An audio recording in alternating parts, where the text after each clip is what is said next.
Welcome to the deep dive. Today, we're embarking on a really fascinating exploration into the artist Bob Camblin. Yeah, quite a figure. We've gathered a pretty rich collection, his own intriguing quotes, bits from his life story, insights into his exhibitions, and, different takes on his work. Hmm. Our aim today is really to get to the heart of Camblin's unique way of thinking, his artistic journey, focusing on those recurring themes, the paradoxes, the collaborations. All the things that shaped his, well, singular path. Exactly. What strikes me immediately about Camblin is just the breadth of his journey. Born in Oklahoma, 1928. Art was always there, right? His parents were artists. Right, from the start. He studied at the Kansas City Art Institute Yeah. and later got that Fulbright scholarship to Italy. Those were clearly formative early on. Yeah, you can see how that would shape things. But then his path took a distinctive turn. He moved from teaching, he was at various universities, to fully embracing this sort of nomadic life, Yeah, just dedicated to his art. that shift itself says a lot, doesn't it? It really does. It suggests a deep commitment to his own vision, something that seems to just echo throughout his work. Absolutely. And digging into his quotes, well, that gives us a direct line, maybe, to understanding that vision.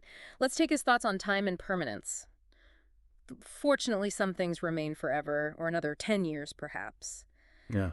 There's this blend, isn't there? The grand and the, well, fleeting. A sense that even what seems lasting has its limits. What does that tell you? It immediately brings the monumental down to a human scale, doesn't it? Yeah. Instead of some abstract eternity, he gives us this, like, Yeah. relatable time frame. It suggests a really keen awareness of impermanence. So that's a theme you see again and again. Mhm. Then you've got his connection to nature and loss in this really brief but powerful bit. 3 cottonwood trees, dense cluster of new branches, now with them gone. Look. It's so concise. Yeah, but it evokes such a strong feeling, right? Absence, maybe a shift in how he's seeing the world around him. It's almost like a visual haiku, Capturing something big with just a few words makes you wonder about the specific experience behind it. Mm-hmm. And how that sense of loss might filter into his art. Then he touches on aging and memory. As they approached, the memory of songs and music stopped at the moment the texture of its decay became visible to them. Sad how we all aged at that moment in time. Wow. That's a really potent image, fading memories mirroring our own aging. What stands out to you there? It highlights how our relationship with the past isn't, fixed. It changes as we change. Right. And that phrase, texture of its decay, Yeah. that's particularly striking. It suggests this, like, tangible shift in how we perceive memories that were once vibrant. Yeah. Now, here's where Camblin starts connecting fields that seem, well, pretty far apart, which is really interesting. He says, look into the atom, you get what you need. Look into magic, you get what you need. Philosophy and art are in both. Okay, so science and the mystical. What do you make of that blend? It's as if he saw this fundamental unity, in the whole pursuit of understanding. Doesn't matter if you're using scientific tools or exploring more intuitive realms. It breaks down those usual barriers between disciplines. Exactly. And that leads right into his idea of aiming for a perfectly average view. Right, to appreciate miracles in both science and magic. Yeah, the idea that finding that common ground lets you be open to wonder wherever it shows up. Yeah.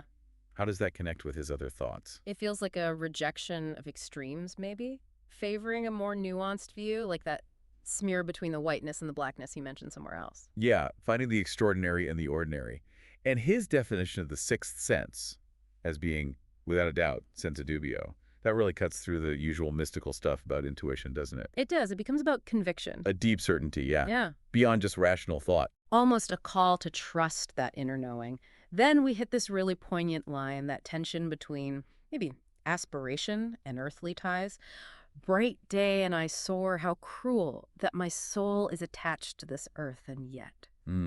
That speaks to a longing, doesn't it? For Yeah. something more transcendence, maybe. The grounded. Grounded by just the fact of being here, how might that internal conflict have, played out in his art? Good question. That push and pull, the spiritual and the material, it seems like a constant undercurrent. Mm-hmm.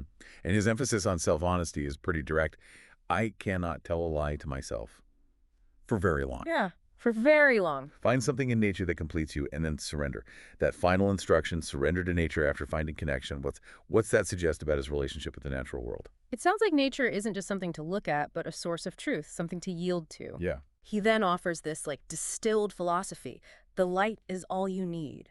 The end is to evolve. The means is to amplify. In the balance, patience dot and yet, freedom dot again and yet.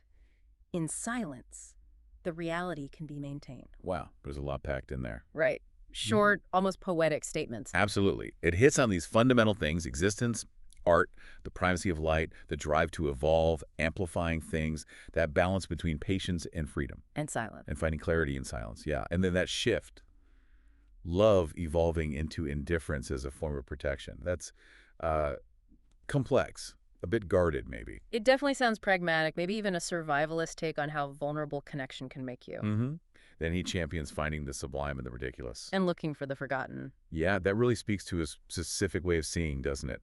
Finding value where you don't expect it. Paying attention to the overlooked? Precisely. It's Yeah. a deliberate shift. And his view of art evolving from art for art's sake to art for life's sake, or art for my sake, or art for survival's sake, that shows a clear shift in how he saw art's role. It becomes deeply personal, essential, beyond just aesthetics. It transforms art, yeah, from some detached ideal to something intrinsically linked to being human. And this quote feels almost like a key.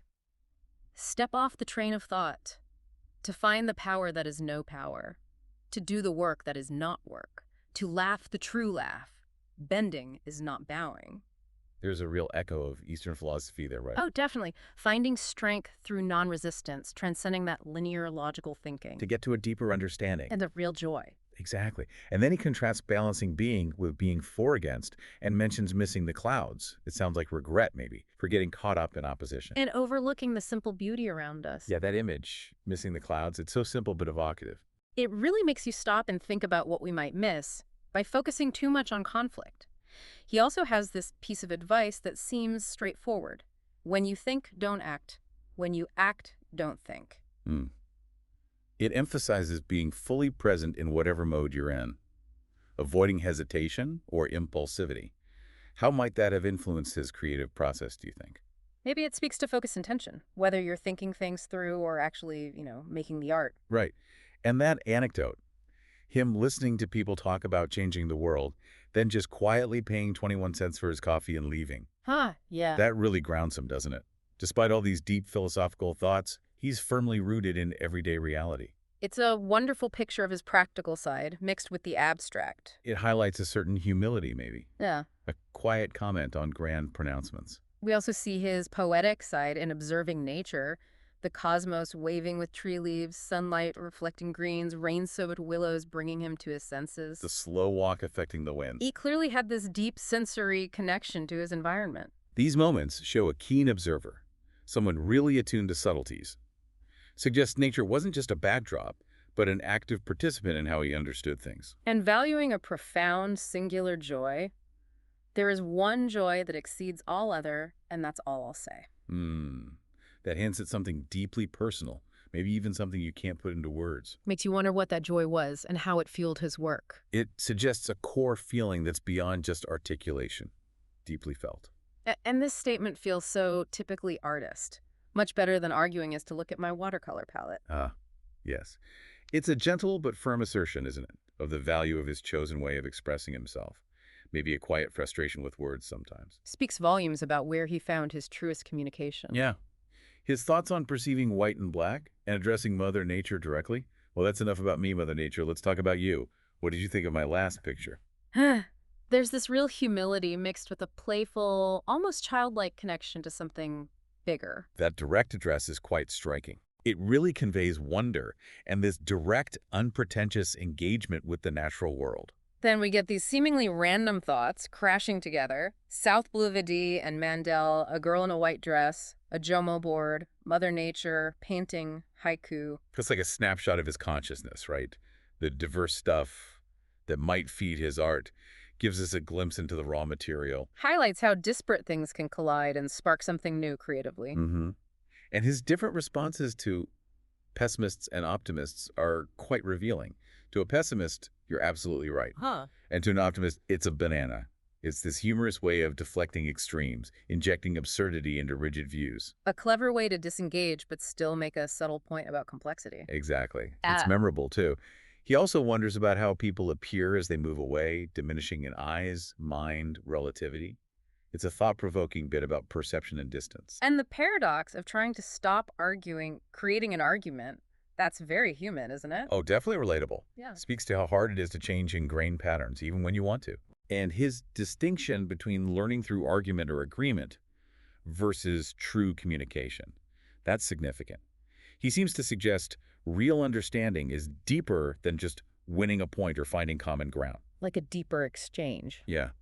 The metaphor of the open gate and broken fence, searching persistently without knowing the size of the quarry, but keeping faith, Ah. that's a compelling image of the artistic quest, or philosophical quest. It really captures that relentless drive, fueled by inner conviction, even without a clear endpoint. hmm His views on revolution versus evolution, seeing revolution as misunderstanding, evolution as understanding, with balance found in our minds that offers a nuanced take on change. Suggests a preference for internal shifts leading to brainer understanding rather than sudden upheaval. Highlights a belief in gradual internal transformation. And then he notes that familiar saying, you never miss the water until the wells run dry. Simple but profound reminder. Appreciate what you have.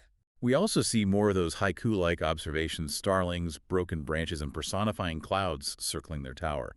Again, that deep nature connection, finding poetry in the everyday. These concise bits really show his talent for capturing a moment or feeling with minimal means, much like his visual art often does. Exactly. His sketchbook entry about trapped fish, mirroring human existence.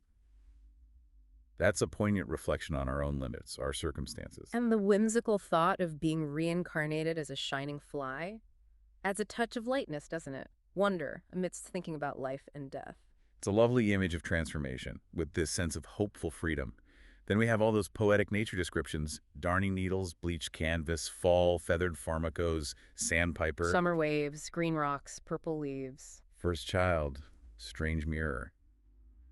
These vivid snapshots must have been a rich source for his visual language. Paints the picture of someone highly observant, sensitive, drawing inspiration from all sorts of sensory experiences. Suggests his art was deeply rooted in engaging with the physical world. Yeah. His exploration of white magic, white lies, hidden fears, that gets into the complexities of human intention, the shadows we carry, and contemplating unchanging nature within an egg. That's a powerful metaphor for potential, isn't it? The enduring essence inside something seemingly fragile. A beautiful image of stability and promise. He also observes miniature dragons and Buddha spiders. And thinks about a non-existent dragon and the future. Hints of a playful imagination, always questioning the line between reality and imagination. The contrasting images, a jawless monster and sleeping old men, create mystery, maybe meditate on vulnerability, mortality. Those juxtapositions feel very characteristic of his work, often prompting deeper thought. His noting spring's first signs in weeds, finding beauty unexpectedly, and those fleeting sensory images, blue pictures, seed pod, blue bottle banquet. Purple canals, longboat memory, painted eye. They're like fragments, glimpses into a rich inner world. His fascination with a whirling device of his mind and gargoyles, and referencing the Icarus myth found in fragments, suggests he engaged with both internal processes and classical themes. Reflects a mind that was introspective, but also connected to broader cultural stories. The sensory experience and the hammock fingers blocking the sun become burning twigs that's wonderfully visceral, puts you right there. It really does. His caution against holding on to nostalgia too long, and memory's function maybe being to jog these archetypal reptilian brain crevices. That's a unique, maybe slightly unsettling take on the past's role. Yeah, it is, and his declaration the artist as the only free agent, committed only by desire, powerfully underscores the autonomy he clearly sought and lived. It speaks to that fundamental artistic drive, doesn't it?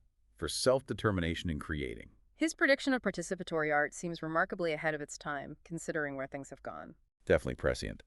And his equation of religion with belief, and how that impacts art and self-perception. If you believe it's art, it is. If you believe you're complete, you can't be convinced. Otherwise, that's a powerful statement on subjectivity. It really highlights how much perception and belief shape our reality, our understanding. His thoughts on faith, discipline, communication, noting they can both help and hinder, emphasizes needing balance in these core parts of life. And those concise statements on art and love, art is and it isn't, and now everyone knows and love art, they're deliberately enigmatic, aren't they? Totally. They're like little koans, prompting reflection, not giving easy answers. His concept of resistance amid held in balance, the figure 4, and his numerical exploration of it, connecting it to truth being funny, This feels more abstract, almost diagrammatic. Yeah, suggesting a playful but serious look at basic dualities. It's a bit more esoteric, this dynamic interplay of opposites, and the idea that the truths can sometimes be, well, humorous. His advice against the demon of being right and stressing flow, thinking about what you're doing, not what you plan, stepping off the train of thought, strongly echoes earlier themes. Absolutely. Present moment awareness, letting go of rigid ideas. It's a consistent thread, the value of being fully present, not getting bogged down by ego or future worries. His observation about historians loving artistic madness once it's safely in the past, that's a wry comment, isn't it? And insightful. How society often views convention challengers. Romanticized later, maybe not appreciated at the time. Right. His suggestion to train ourselves to open perception, not close it, is a clear call for a more receptive way of engaging with the world. Less judgmental. And his distinction between believing and knowing, and the mystic having been somewhere beyond logic, delves into intuition, direct personal experience. The difference between just agreeing intellectually and really knowing something viscerally. Exactly. His assertion that history is believable when it's creative, that's provocative.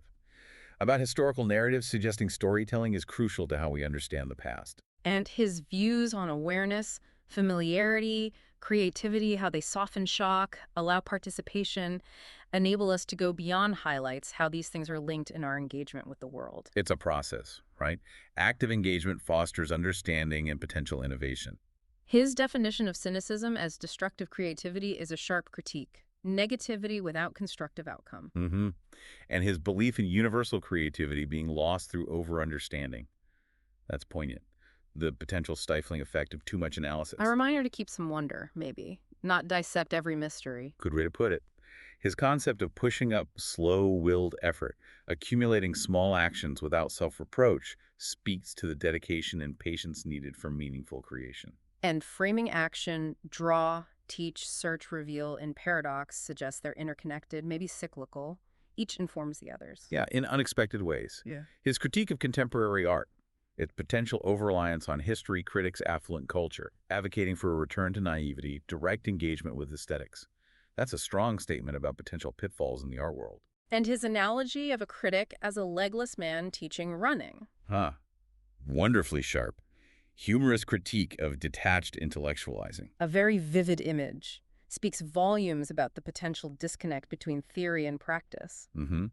His thoughts on the innate need to make marks, predating weapons even, and art being fundamentally nonverbal in an age saturated with words, highlights the primal pre-linguistic nature of artistic expression. And his view of intention in art focusing on quantity over quality, that's unconventional, suggests the consistent act of creating might matter more than immediate perfection.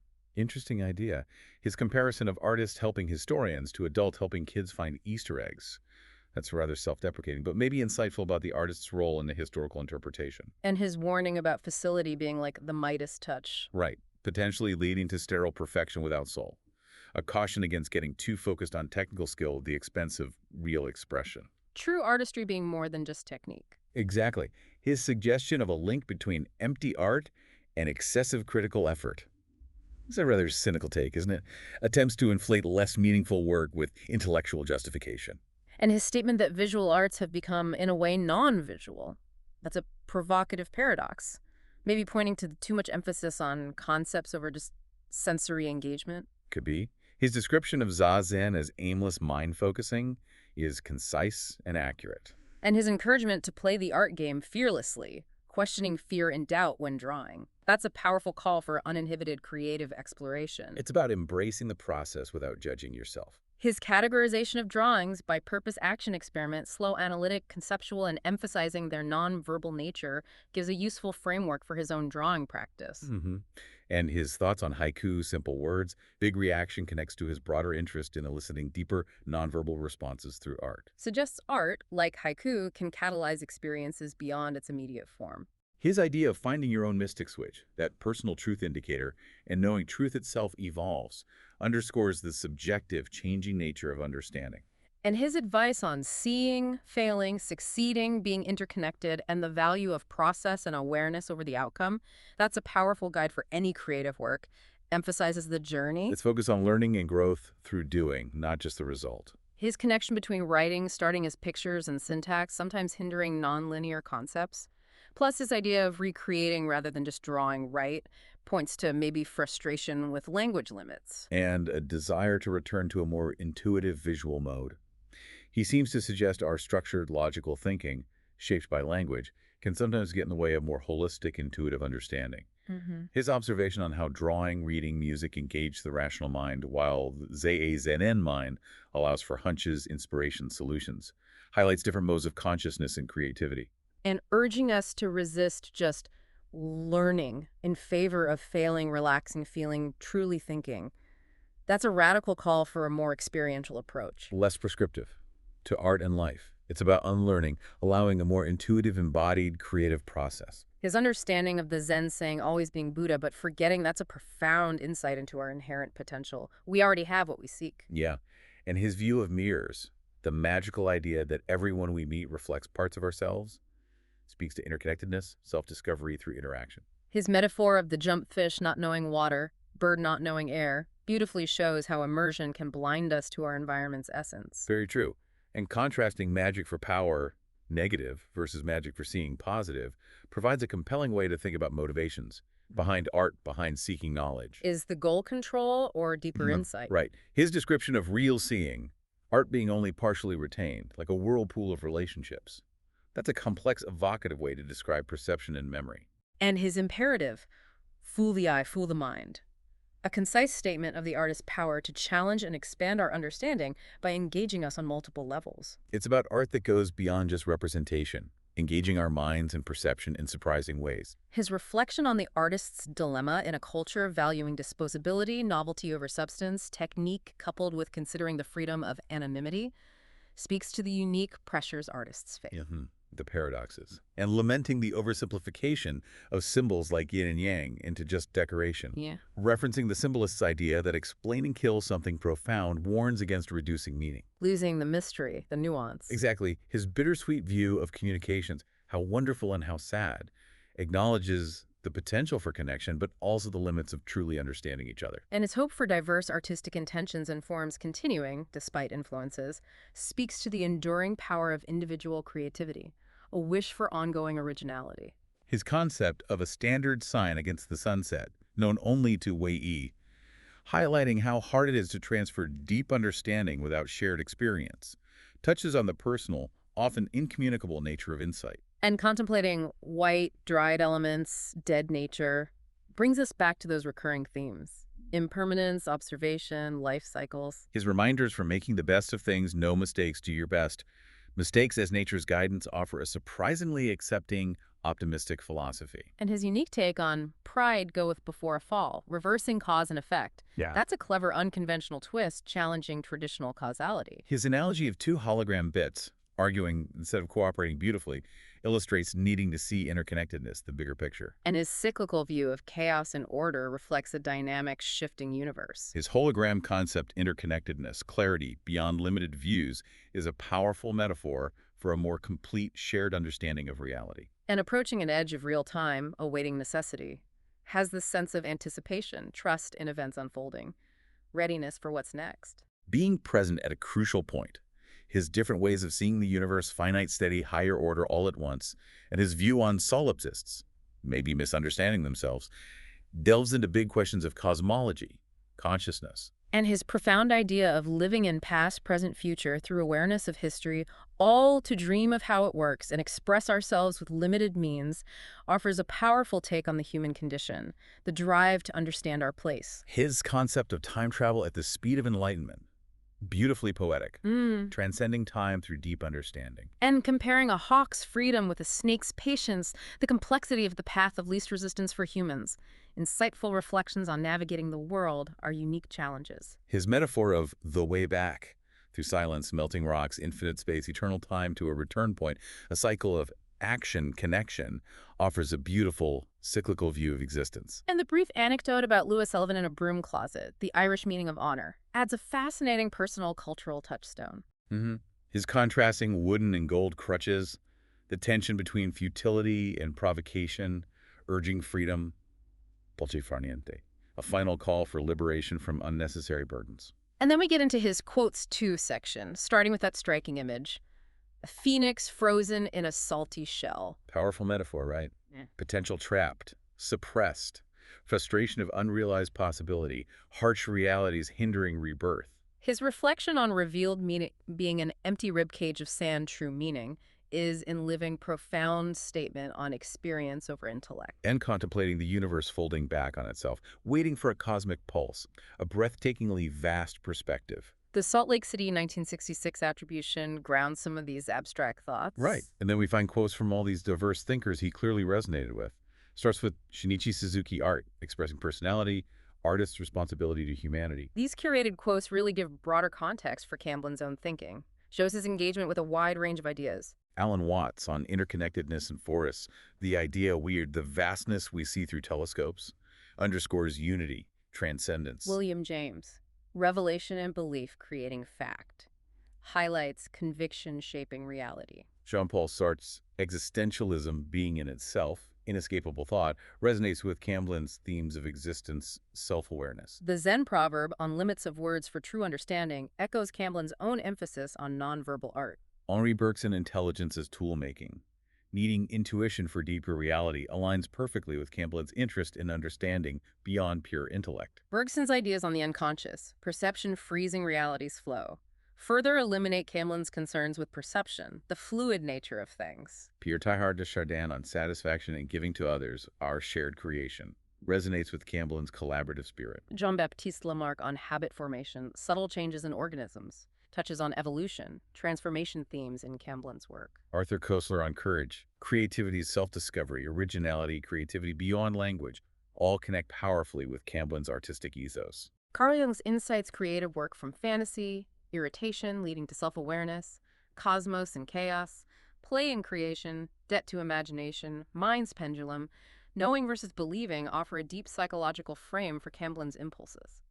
The quotes from Fowles the Magus, being versus seeking validation, self-reliance, self-acceptance now, dead living through love, answering big questions yourself, all speak to authenticity, self-discovery in Camblin's journey. Dostoevsky on unspoken fears creating immediate connection, adds psychological depth to human interaction. Salinger's reflections, artist's pursuit of perfection on own terms, money-bringing blues, unknowability of future actions, meaning things without knowing exactly what, the slight unhappiness of being an artist, offer a personal, maybe cynical take on artistic life. John Updike, any activity creative with care, superficial values ruining art, art offering spiritual breathing room, intuitive writing process, further insights into artistic integrity, endeavor. John Barth, value is attributed, not inherent, reinforces subjective nature of art, meaning. Lawrence Durrell, art as joyous compromise with life's wounds, inventions mirroring secret wishes, speaks to therapeutic, personal aspects of creation. Aldous Huxley, Yeah.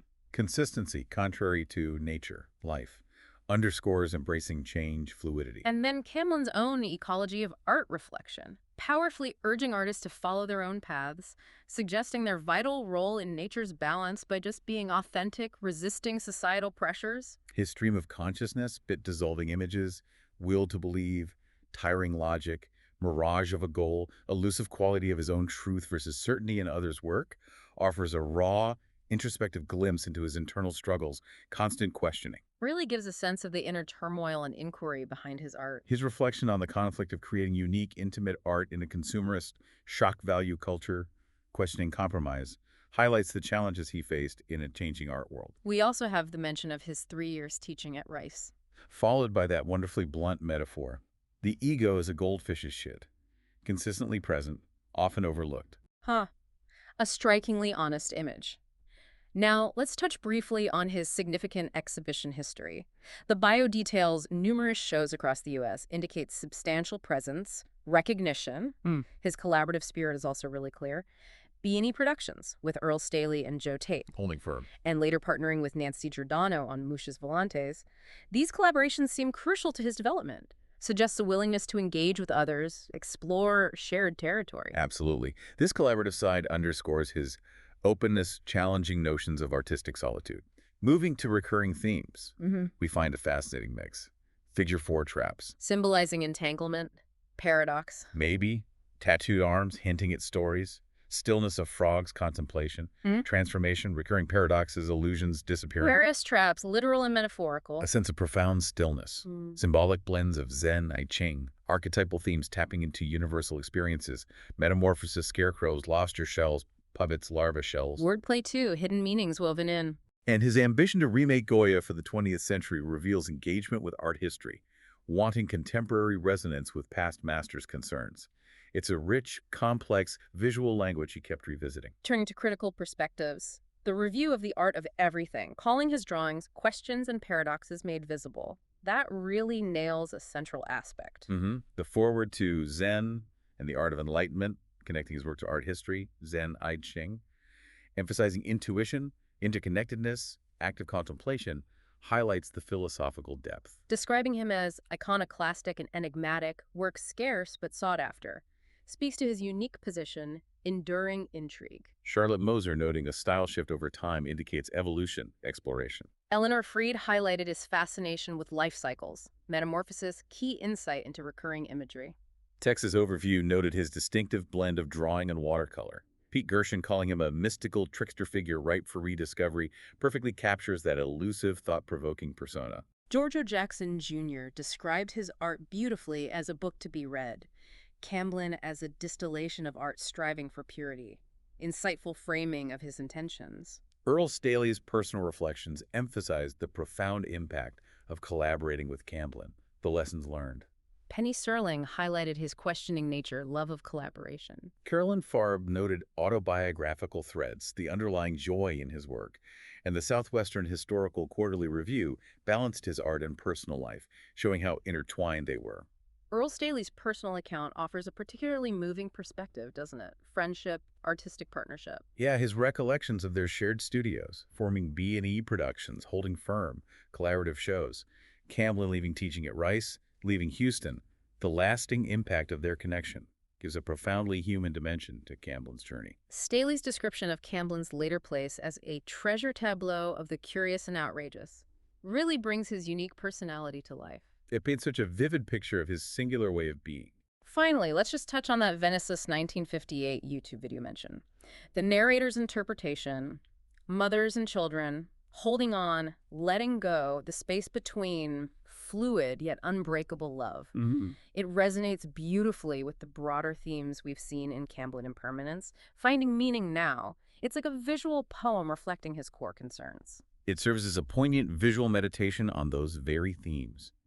Camblin explored transient existence, enduring human connection, the search for meaning in the everyday flow. So as we bring all these threads together, his insightful quotes, his collaborative evolving practices, recurring themes, critical views, personal relationships, we get this portrait of an artist deeply engaged with big philosophical questions. The nature of perception, life's mysteries, often using paradox, playfulness to invite deeper thought. What truly stands out is his unwavering commitment to challenging conventional ways of seeing and thinking. A dedication that permeated his art and how he lived.